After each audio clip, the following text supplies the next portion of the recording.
Praise the Lord. June 24, 2024 Jesus Christ church వారి అనుదిన వాగ్దాన పరిచర్య. అనుదినము నేను నిన్ను స్తుతించెదను. కీర్తన గ్రంథము 145 అధ్యాయము 2వ వచనము.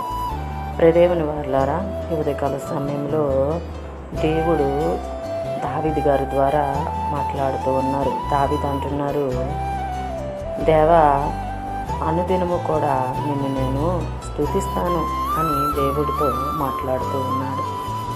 అయితే ఎందుకు అనుదినము స్తుతించాలి అంటే, ఆయన గొప్ప కార్యములు చేయగల దేవుడు.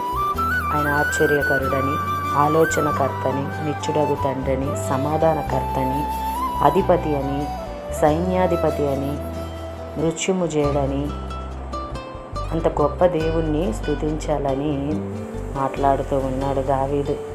అయితే మనము దేవుణ్ణి అంగీకరించి ఉన్నాం కదా, దేవునికి అనుదినము మనము స్తుతించగలుగుతున్నామా?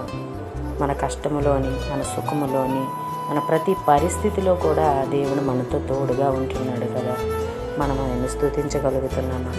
ఈ ఉదయకాల సమయంలో దావీదు మనతో మాట్లాడి మనల్ని ప్రశ్నిస్తున్నాడు. దేవుని వారలారా, మనము యథార్థముగా, న్యాయముగా, నమ్మకముగా దేవుని వైపు చూస్తూ అనుదినము ప్రతి విషయంలో కూడా దేవుణ్ణి స్తుతించేవారుగా మనం ఉండాలి. అలాగే వాగ్దానం మనలో, మన కుటుంబాల్లో నెరవేరాలని కోరుకుంటున్న వారు పాస్టర్ సైలస్ గారు. అందరికీ praise the Lord. God bless you. Amen.